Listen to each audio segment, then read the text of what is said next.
The indictment of high-profile politicians and government officials in the fake Bhutanese refugee scam continues as former Home Minister Balkrishna Kharde's name has now come to the surface. Sources had claimed of long-time connection between former Minister Kharde and Government Secretary Teknarayan Pandey, who during police interrogation has reportedly indicated at his involvement. Meanwhile, the Nepali Congress leader has drawn the attention of all concerned, urging not to publish what he called information that lacked evidence. Good evening, I'm Sarah Chitrakar and these are the headlines of the hour. CPN-UML Chair Oli meets Prime Minister Dahal for the second time amid the fake Bhutanese refugees debacle. UML leader Raimaji accused of involvement in the scam still out of contact. More than 70% of the cases filed at the Supreme Court given clean chit in the past 9 months, raising questions on the quality of investigation by corruption watchdog CIAE. King Charles III take the coronation oath, commits to uphold the law during his reign and to foster an environment for people of all faiths to live freely. And it's Real Madrid versus Osasuna tonight at the finals of the Copa del Rey. Osasuna looking to upset Madrid to win their first major trophy in over 100 years. CPN-UML chairperson KP Sharma Oli has met with Prime Minister Pushpakamal Dahal for the second time after evidences of involvement of political leaders and high-level government officials in the Bhutanese refugee scam began surfacing. The two leaders held the dialogue for more than 1 hour at the Prime Minister's office in Singadarbar. Following discussions, both the leaders said that they will not protect those guilty. However, the exact details of what the two leaders dwelt on during the meeting is yet to be made public. Speaking with the media after the meeting, UML Chair Oli clarified that he did not intend to protect anyone with involvement in the refugee scam. He, however, refrained from providing further information regarding the meeting. This is the second time Oli held a dialogue with the Premier since UML Secretary Top Bahadur Raimaji was dragged into the Bhutanese refugees case. Oli expressed confidence that Raimaji was not the kind of person who would abscond. However, he clarified that Raimaji was himself not in contact with him. Premier Dahal announced of booking all the perpetrators involved in the scam, claiming that leader Oli had expressed concern regarding the Bhutanese refugee scam and that he did not defend Raimaji. An arrest warrant has been issued against CPN-UML Secretary and lawmaker Raimaji, who has been out of contact. Government Secretary Teknarayan Pandey, among other officials, have been arrested, while Raimaji's son, Sandeep, was arrested earlier this week. Commission for the Investigation of Abuse of Authority has been tasked with the responsibility of carrying out probe into complaints of corruption. However, questions are rife to the quality of the work corruption watchdog has been doing, as over 71% of the cases filed at the special court has been given clean chit in the past 9 months. The Commission has not been able to gather adequate evidence to book the guilty in majority of the cases, as 210 of the 294 individuals alleged of corruption have been acquitted. The judiciary has been arguing that the Commission's investigation has been weak. The two sides have in several occasions in the past exchanged blame games. Experts suggest the Commission must conduct scientific investigation to strengthen its evidence. In the past 9 months of the ongoing fiscal year, the Commission has filed 108 cases at the special court. The Commission has over 20,200 complaints to look after at the moment, which includes large-scale and policy-level corruption cases. The Commission has also invited FLAC for focusing on complaints that concern smaller financial irregularities while refraining from looking in larger ones. The National Examination Board has said all preparations for the final examination of Grade 12 have been complete, having distributed all the materials required during the examination, including answer sheets and question papers to all the districts. 472,816 students are going to appear the examination of grade 12 that will begin from 9th of May. Examination of 114 regular subjects and 98 partial is set to be conducted. According to the board, 17,472 security personnel as well as 50,000 guards, supervisors, staff and assistants will be mobilized to ensure that the examination will be held in 1,457 examination centers across the country will be conducted in a peaceful manner. The examination will continue till 19th of May. This year on, students who fail in more than 2 subjects can take the grade improvement examination. 48% of the total 396,000 examinees of grade 12 had passed the examination last year. Time now for our segment, Public Pulse, where you text us with your opinion. Public Pulse. Here's the question: why has the party failed to take action against its leaders who has landed into controversy? Your options are A. Criminalization of politics, B. Irresponsible government, and C. Lack of public pressure.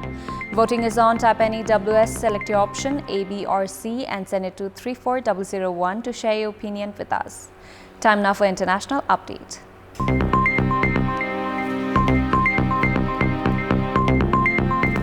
King Charles III has been crowned in Britain's biggest ceremonial event for 7 decades, a sumptuous display of pageantry dating back 1,000 years.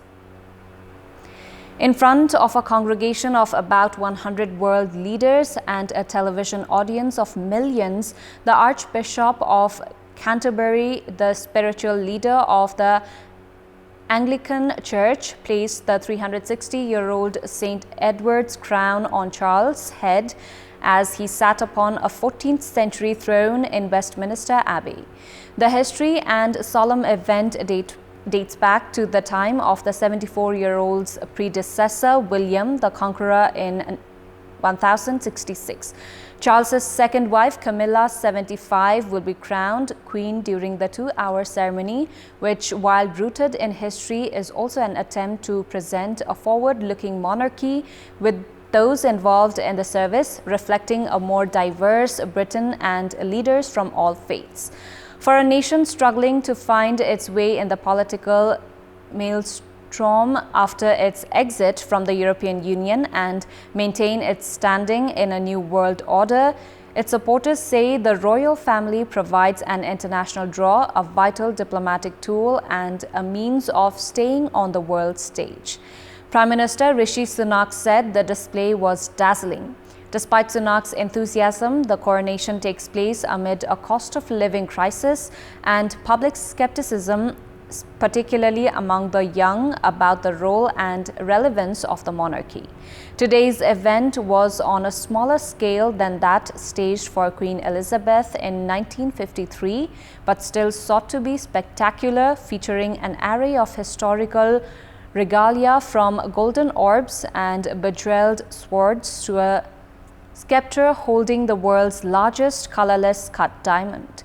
Charles automatically succeeded his mother as king on her death last September, and the coronation is not essential but regarded as a means to legitimize the monarch in a public way. Tens of thousands ignored light rain to mass in a crowd, more than 20 deep in some places, to watch what some saw as a moment of history.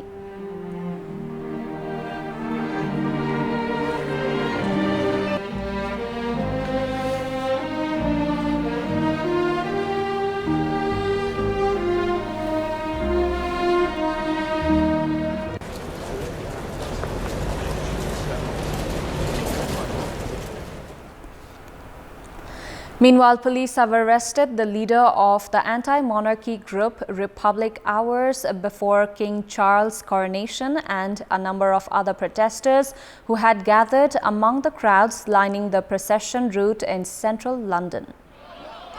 Republic had earlier said it would mount the biggest protest against a British monarch in modern history. But London Police Chief Mark Rowley had warned yesterday that police would take action if protesters tried to obstruct the enjoyment and celebration of people. Protesters dressed in yellow t-shirts to make themselves stand out were demanding an elected head of state and say that the royal family had no place in a modern constitutional democracy and is staggeringly expensive to maintain. A spokesperson for the group said police had arrested its leader, Graham Smith, early today. Police did not confirm Smith's arrest but said they had arrested 4 people on suspicion of causing a public nuisance and 3 people on suspicion of possessing articles to cause criminal damage in what they called a significant police operation. An officer at the scene near Trafalgar Square said 3 Republican protesters had been arrested for carrying paint. Republic said 5 of its supporters had been arrested and hundreds of its placards seized. The death toll from flash floods in Eastern Democratic Republic of Congo has crossed 200. Heavy rain has destroyed buildings and forced aid workers to gather mud-clad corpses into piles. Red Cross workers in blue scrubs placed bodies on top of each other. Many had lost clothing and were covered in dirt. The rainfall in the Kalehe territory in South Kivu province caused rivers to overflow on Thursday, inundating the villages of Bushushu and Nyamukbi. A local civil society member said 227 bodies had been found. Dozens of survivors are being treated at a local hospital after sustaining injuries during the flood. Doctors treating the injured have said the hospital does not have enough medicine and equipment to properly treat them. Floods and landslides are not uncommon in South Kivu. The last incident of a similar scale in Congo occurred in October 2014 when heavy rainfall destroyed over 700 homes. More than 130 people were reported missing at the time, according to the United Nations. South Kivu shares a border with Rwanda and was also hit by heavy rains, which triggered flooding and landslides this week, killing 130 people and destroying more than 5,000 homes. 2 Palestinian fighters have been killed in an Israeli raid in the occupied West Bank, according to the Israeli military and Palestinian militant group Hamas. The military said it conducted a raid to apprehend individuals suspected of carrying out a shooting attack against Israelis earlier this week. Hamas, which rules the Gaza Strip and has a strong presence in the West Bank, said the men were members of one of the group's militant branches. The statement said the men had engaged in armed struggle against the Israeli military.